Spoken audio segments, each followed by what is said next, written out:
Welcome to the Oil and Gas Sales and Marketing Podcast, where every week your hosts Mark LaCour and Matt Bertram share proven strategies and real-world tactics to help you connect with customers and close more deals. Let's do this. All right, welcome back, everybody. If you're listening to this show, a big shout out to Rigor.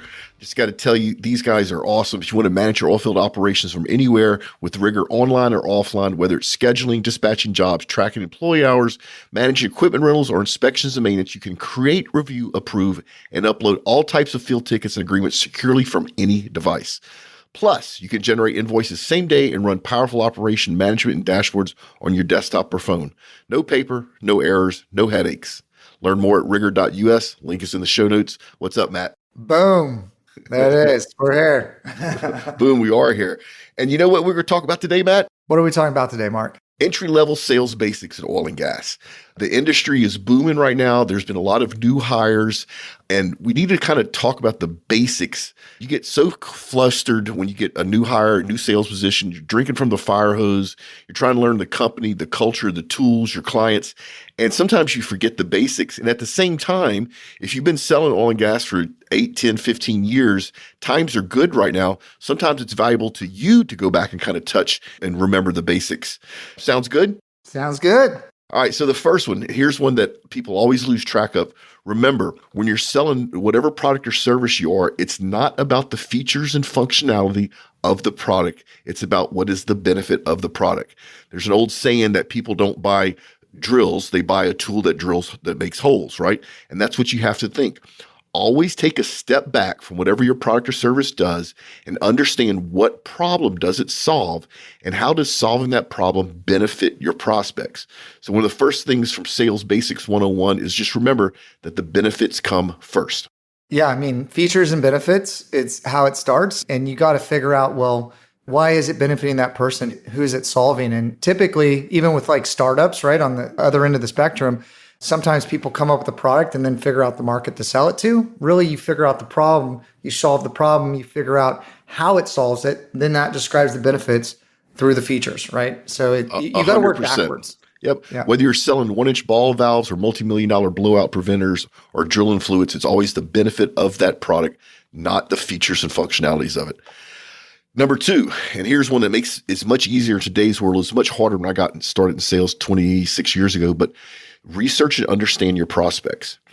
When you have new clients you're going to talk to, spend 10 minutes on LinkedIn online, see what their past is, and don't be the sales guy that reads on their LinkedIn profile they played high school football and you walk in his office and say, hey, I'm a high school football fan. That is so cheesy. But understand where they came from, what they do, what their challenges are.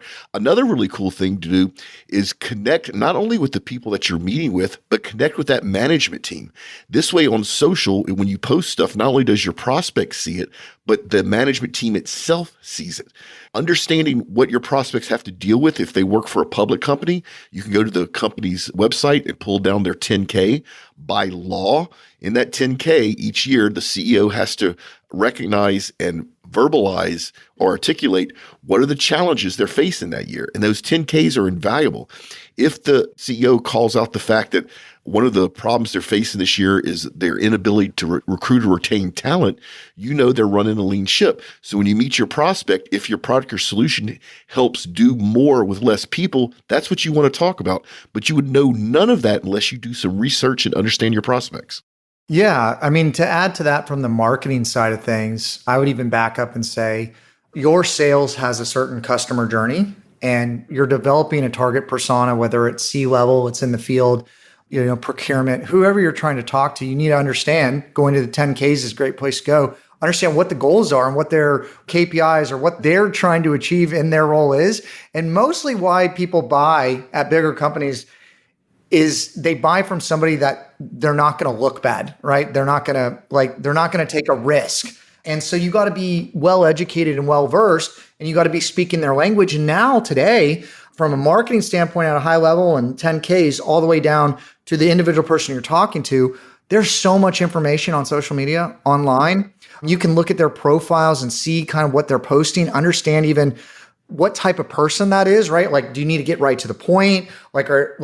Are they social? Do they like data? Like you can tell so much information with what's currently online, and you should take that time to do that. I actually talked to this sales guy today. That was a vendor getting on the phone with me to discover more, of like why I'm using their product. He like acted like he was prepared, and it was so surface level that it actually came across as he was unprepared, and it was so horribly bad because he didn't hit the nail on the head. He like hit in that direction. And as he talked, like he was kind of flailing around.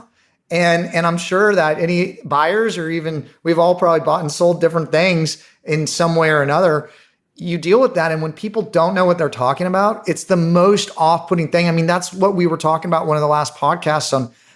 You want to be that expert buyer. You want to help them buy versus just selling very surface level and that knowledge. The one tip I can get on the sales side, because I was never a huge like sports person, news person, whatever.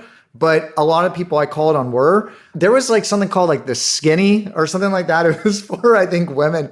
And basically it would give you the sports and news, like the bullet points that were the top bullet points. So I could stay abreast of what was going on in the market. And I was leveraging a newsletter, right? A daily newsletter to give me that kind of information. Like technology is helpful. It helps automate and increase productivity of what people are doing.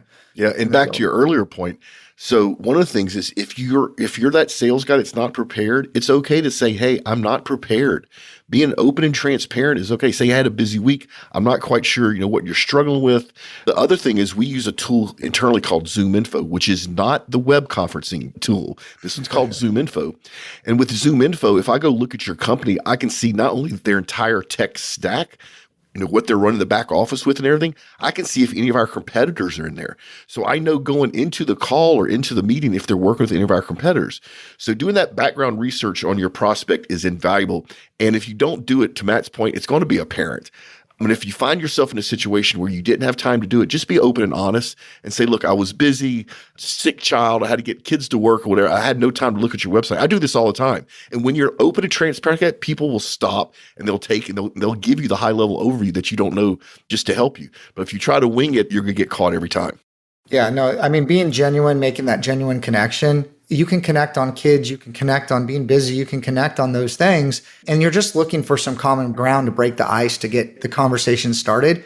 Just don't talk from a place that you don't have that expert knowledge from, because it looks so bad. I mean, and you're wasting their time, which is the most valuable thing in a sales conversation. For sure. All right. The next basic is target smaller pieces of the business. So if you're doing business, if you want to do business with Chevron and you're calling on Chevron, you need to understand that Chevron is 17 different business units. Each one of them has their own president, their own budget, a lot of times their own CIO, their own CMO, and they don't talk to each other.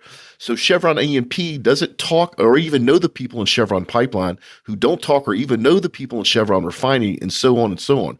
So narrow down, don't cast a wide net, narrow down and understand the specific part of the business that you're talking to and what their specific problems are. So niching down allows you to have those one-on-one conversations around the business problems instead of trying to cast a wide net. I see this all the time, Matt, where people come to Modal Point, my old company, and they want to sell in oil and gas. And the first thing that comes out of their mouth is they want to sell to Exxon.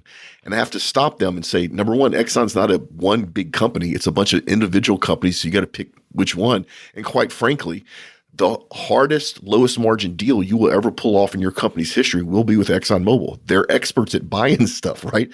So if you go sell to a smaller company, it will be a higher margin, easier sales process. So don't always look at the huge companies. And if you are looking at a huge company, like a lot of the industries, a lot of companies in oil and gas, niche it down to the business unit. Once again, you can go to their website. They have their business units laid out every year or every couple of years. They reorg. Chevron, Exxon both have shrunk the number of business units to drive efficiencies, but still there's multiple business units and each one has a different culture and a different set of business problems. So my next, basic sales recommendation is make sure you're niching and targeting down. Yeah, I would just say with bigger companies, it's so true that they all, especially companies that buy other companies, the integration takes 7-something years on average to integrate. And it's all these smaller business units that may or may not be communicating, not knowing what the left hand and the right arm is doing. And if you know that from a marketing standpoint, you have to tailor those messages to those different people. Like one of the things I was going to bring up, and maybe we'll get into it, of how like email automation can really enhance what you're doing, but you can't have this general drip. You have to have a customized drip to that target persona for that issue to resonate with them and to nurture them in the right way to be speaking to their pain points. Hold that thought, Matt. Hold that thought. That comes in a bit later, right? But it is a great, fantastic idea. So next basic tip, every day when you get up when you're selling, start with specific goals. Don't just say, I'm going to go out and sell. That means nothing, right? So depending on how your personality is and how you schedule your workflow, myself, I'm a very organized person. So I have specific days I do specific things. I have specific days I cold call. I have specific days that I reach out to existing clients to make sure they're happy. I have specific days I block out to be creative. I have specific days that I block out to actually do paperwork and administrative stuff.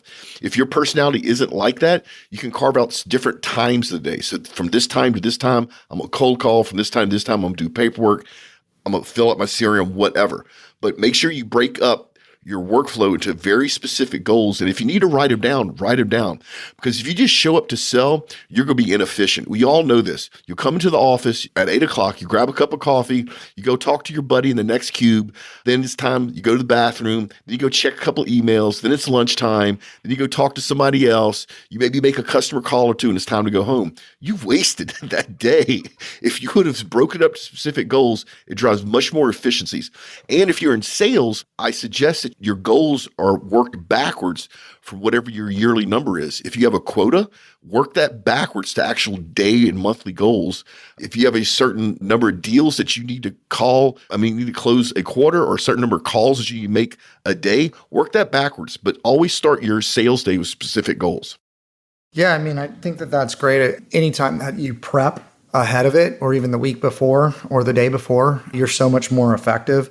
I think also you hit on mindset, having that positive mindset and being prepared helps with that.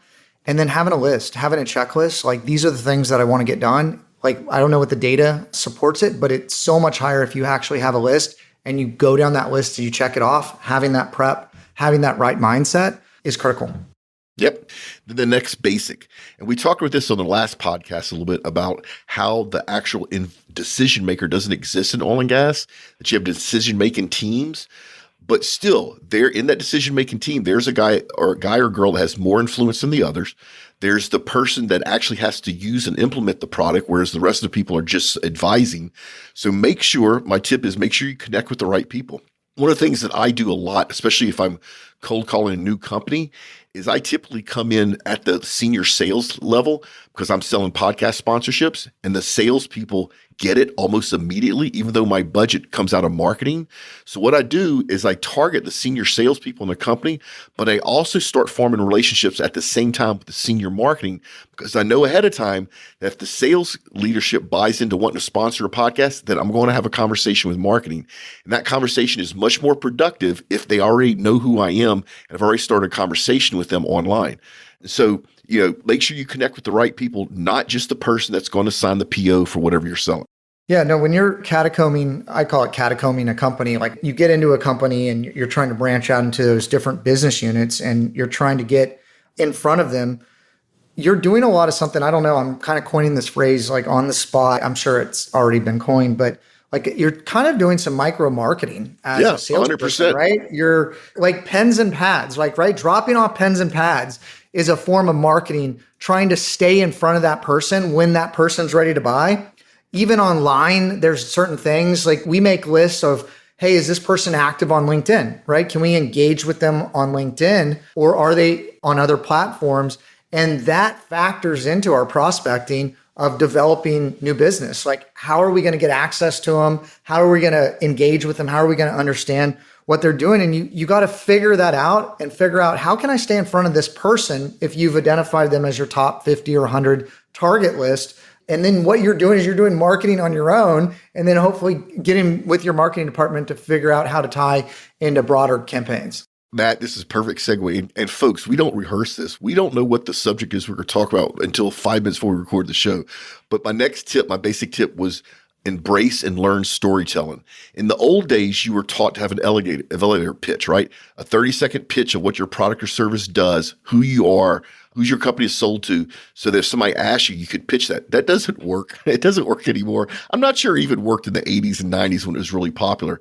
But storytelling connects to people's emotions. And no matter what anybody tells you, when you have a buyer that's going to purchase something, a lot of their buying decision was based on emotions.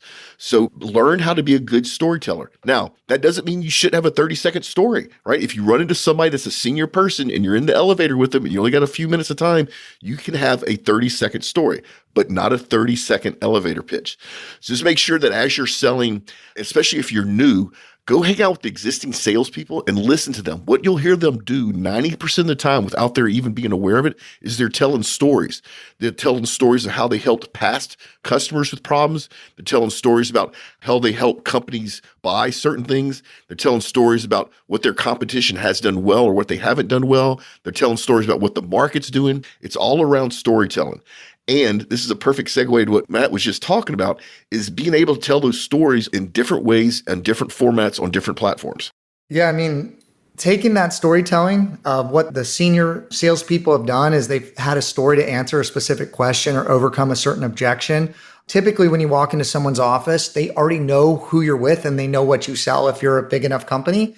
If not, like that's when you do the luncheons and you explain it. But telling those stories, and if you have good stories that you're using, go to your marketing department. See if you can amplify those stories. You can put some videography behind those stories to maybe tell those stories on a broader stage, because chances are if it's effective one-on-one, marketing the one-to-many, it's going to have a broader impact. And again, you're segmenting out who you're going after.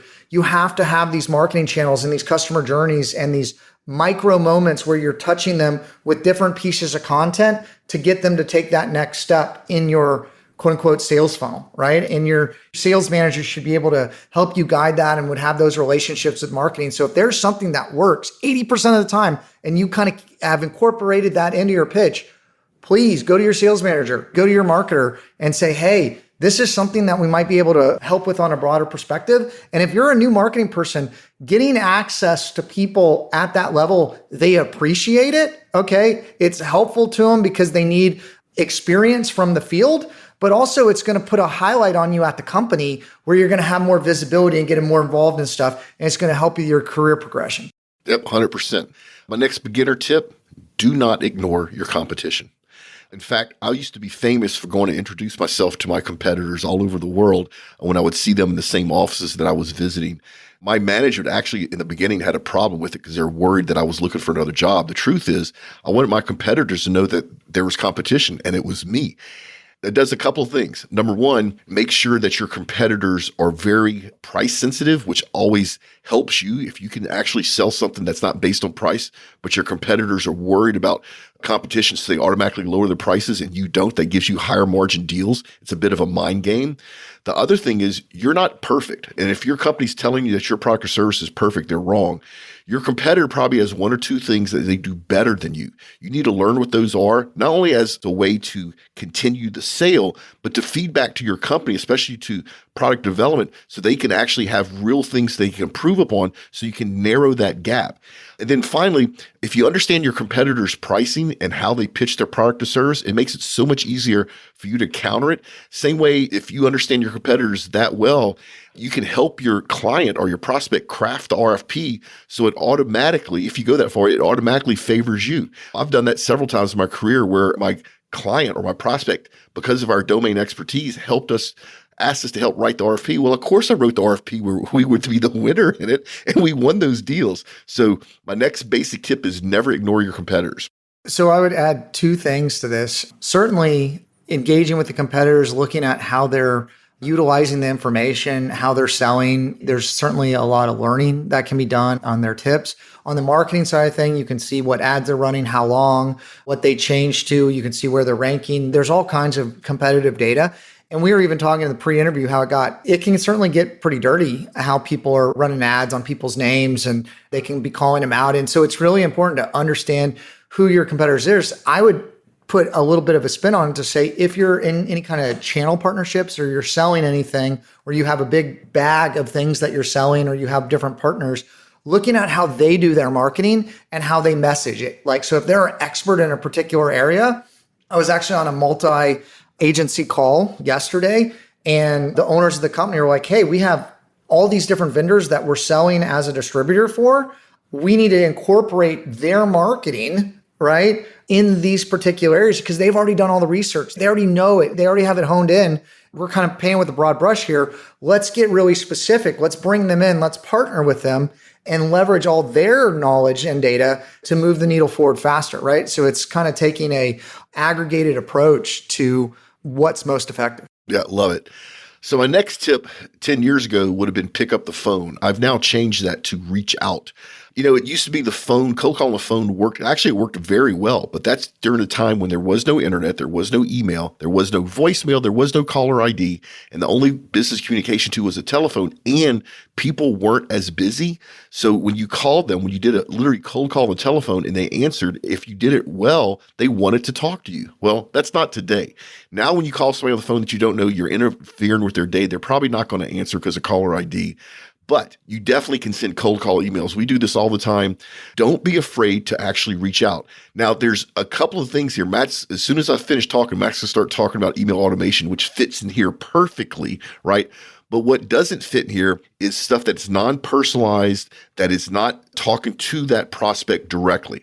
So generic spam emails, no way. But using technology to amplify what you're doing with your reach out is absolutely vital in today's sales world. So, jump back a little bit on my origin story of how I've ended up in marketing is I came from the sales world, and certainly it used to be a numbers game. And I was cold calling actually in oil and gas, 60 to 80 calls a day. And I had a metric in that area. And certainly there was all kinds of techniques to get people and keep them on the phone, but you're interrupting them in the middle of their day. So certainly mornings, afternoons, you got people better. Fridays, you got people great. Like the days when not everybody is working is when the bigger areas were, even on the weekends. And so it expanded out of that. But now it's really this permission based, right? Like you need to get their permission to pitch them, right? And you need to get on their calendar. And certainly with all the gating in one gas, it's somewhat difficult, but really it's not. With social media, you can reach directly out to and find whoever you want with LinkedIn and some of these other tools. And if you send a message, there's a good chance if someone's organized, they're going to see your message. They might not be responding because you might not be hitting the nail on the head as far as like what their pain points are, but they are seeing the message, and you can reach people and you can tweet people if they're on Twitter. I mean, that's a public forum.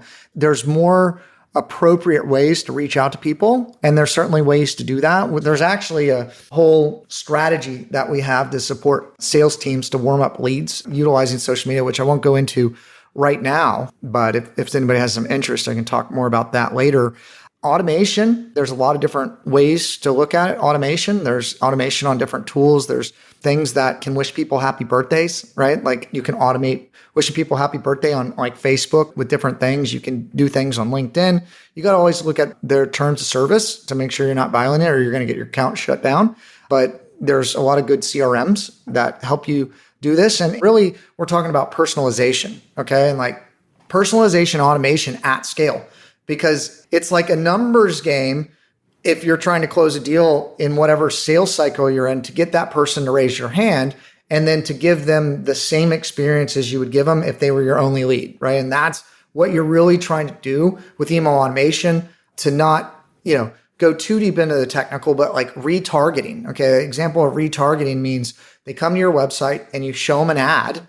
And what's really cool is you can actually tell a conversation in the ads. You can say, hey, for the first 3 days, hit them 10 times a day and give them this message. And then at day 7, I want to switch this message. I want to go like 3 times a day or 1 time a day. And then after this, I want to change the message again and I want to go 1 time a day. And then after that, like, okay, they're not ready to buy now, put them on a nurture drip, show them an ad every, once a week, once a month, something like that. Probably once a week is probably good to stay in front of them. That's the new pens and pads. And you can utilize that with messages, and then certainly bringing it all the way down to very tactical with the emails and lead scoring and automation. There's just so much you can do there from a B2B standpoint that if you can leverage the automation, you can leverage the technology, you can become a super salesperson. Yep. We got two more, and we got to get out of here. So my next one is do not forget existing customers. You've worked hard, you have new customers, you've closed the deal, you've made your commission, and you move on. Don't do that. Once you establish that relationship with a new customer, nurture it, protect it. Make sure you reach out on a regular basis, put reminders in your calendar, use automation like Matt said. Wishing them happy birthday every year is a great personal touch for existing clients that you don't have to worry about. You can automate. By continue to nurture those existing customers, number one, it's going to drive more business for you. It's going to give you referrals when you need it. And quite honestly, it's job security.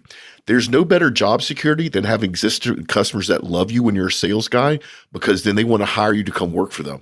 So my second to last tip is don't forget existing customers. So the two just quick things I would say to that, and I'll throw some data at y'all, is from a marketing standpoint and even from a higher level operation standpoint, existing customers, one, the reason they leave, the number one reason people leave is apathy, right? They feel like a number, they're not getting taken care of, and like you're focused on maybe the shiny object, and so they don't feel valued, right? That's the first thing. And then the second thing is the cost to replacing a new client versus managing an existing one. It's like 25% of the cost to maintain an existing client than it is to go acquire a new client, and the customer acquisition cost, whether it's your time, marketing, what have you.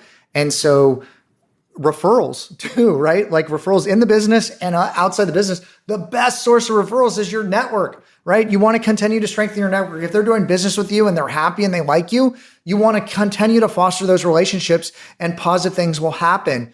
So definitely don't forget your existing customers. Yep. Last one, mind the sales process. What that means is two things for me. Number one is when I control the sales process. So when I have a new client, a new prospect, and they've engaged and they want to move to the next step, I let them know the next step in our sales process is 1, 2, 3, right? Then I send a calendar invite, or in the meeting say, what day do we want to move to that next step? 85% of the time, your buyer is going to be okay with your sales process if your sales process makes it easier for them to buy from you, right? Because you've done it a million times. They haven't. They may be buying a mud pump from you, but they haven't sold 10,000 mud pumps like your company has. So your buyer's process that you control allows you to make sure you have complete understanding what's going on in that situation. Every now and then, you're not going to be able to mine the sales process. Think about an RFP or when there's a request for information. And if you can't control the sales process at that point, make sure you set clear expectations. This prevents things from like when prospects go dark. Well, the reason prospects go dark is for a couple of reasons. Number one, they don't want to tell you they decided no. Number two, they're still considering it and somebody went on vacation or something happened and it's lengthening out the time frame. Well, if you're controlling the sales process, and part of your process is we have a go, no go decision every other call, right, for 5 minutes. You then won't ever have people go dark on you. So just make sure that you mind the sales process. So there's my basic tips. If you're new to sales in oil and gas, or if you've been doing it for a long time and you've maybe gotten away from the basics. Yeah, Matt, what do you want to throw in there? Yeah, well, I'm glad that you ended on that, because I think, really minding the sales process, like the one thing I always knew was all time kills deals, right? Like the speed at moving people through it. And yes, people might make another decision, but a lot of times they're not clear on what the next steps are. And you're professionally, again, helping people buy. You got to have that clear next step. And it's also helpful to gate them. Hey, here's the options, right, to move to the next step. And also, if you have those tire kickers out there and you gate them to say, here are the ways to move forward, they might not keep pumping you for information from the marketing side of thing or trying to kind of suck your time. You're saying, hey, here's how you move forward. Here are the next steps. Here's how we do it. And they can clearly do that. And then if you're not following up with them consistently and showing those clear steps, you're going to lose the deal. They're going to go somewhere else. They're going to get busy. They're going to focus on something else. And so you have to mind the sales process. Yeah, I love that. So in oil and gas, there are a lot of groups that have people specifically tasked with finding information. And as a salesperson, when that inbound comes in, you think, oh, it's a prospect. No, it's a good chance it's not. They're just in the information gathering stage. And the way you figure that out is you literally ask them. It's like, are you coming in or do you have intention to buy, or are you just trying to learn more? Because if you're just trying to learn more, I have a whole wealth of information I can give you, and they will tell you. Now, that doesn't mean they won't become a prospect, but to Matt's point, you're not thinking somebody has a chance of buying from you when they're just gathering information because that's their job. You got to ask too where they're at in the sales process, like to your point, because you might need to know, hey, I need a proposal by this time, and we're looking at 2 other vendors, and you've come into that piece. And if you don't know where they're at in the sales process, you can lose that deal too. So they need to understand your process, and you need to understand where they're at and where you fit in and how to orient yourself in that way, or you're not going to close deals. 100%. So this is the point where we do a product review. We have no product to review, but like I mentioned earlier, if you have something you'd like Matt and I to kick around to use ourselves and give you our opinions on it, let us know. Happy to do it. We're typically looking for gadgety sort of stuff. And Matt has a product review he's going to be doing pretty soon once he travels again. And then in the show notes, either scroll up or left, depending if you're on Android or iOS, you have all of our social links, Matt and I both, so you can connect with us. You heard me say this before. We have an insiders group. It's going to be all the rock stars from oil and gas sales and marketing. It's going to be a private community, so stay tuned for that. And then I think last time I did a LinkedIn fail, Matt, so I think it's time for you to do a LinkedIn tip of the week. LinkedIn tip, post consistently. How the algorithm works is if you friend somebody, I think I might have given this tip before, you want to, for the next 2 weeks, they're going to constantly see that. I also think building your personal brand online is really important. So completely filling out your profile. There's other options with live, there's other options with newsletters, but you're building your company, right, as a brand, but you're building yourself as a brand. And the absolute best way to do that is be active on LinkedIn and be social.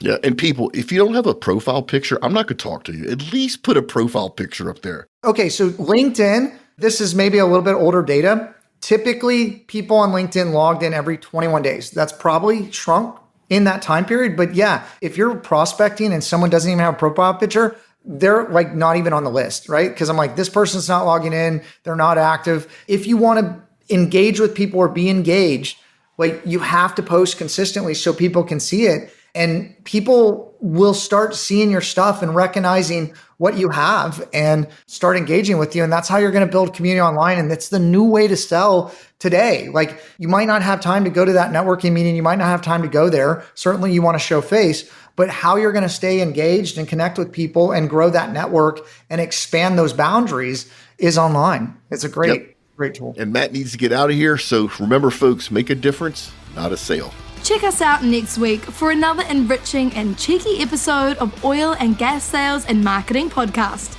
a production of the Oil and Gas Global Network. Learn more at OGGN.com.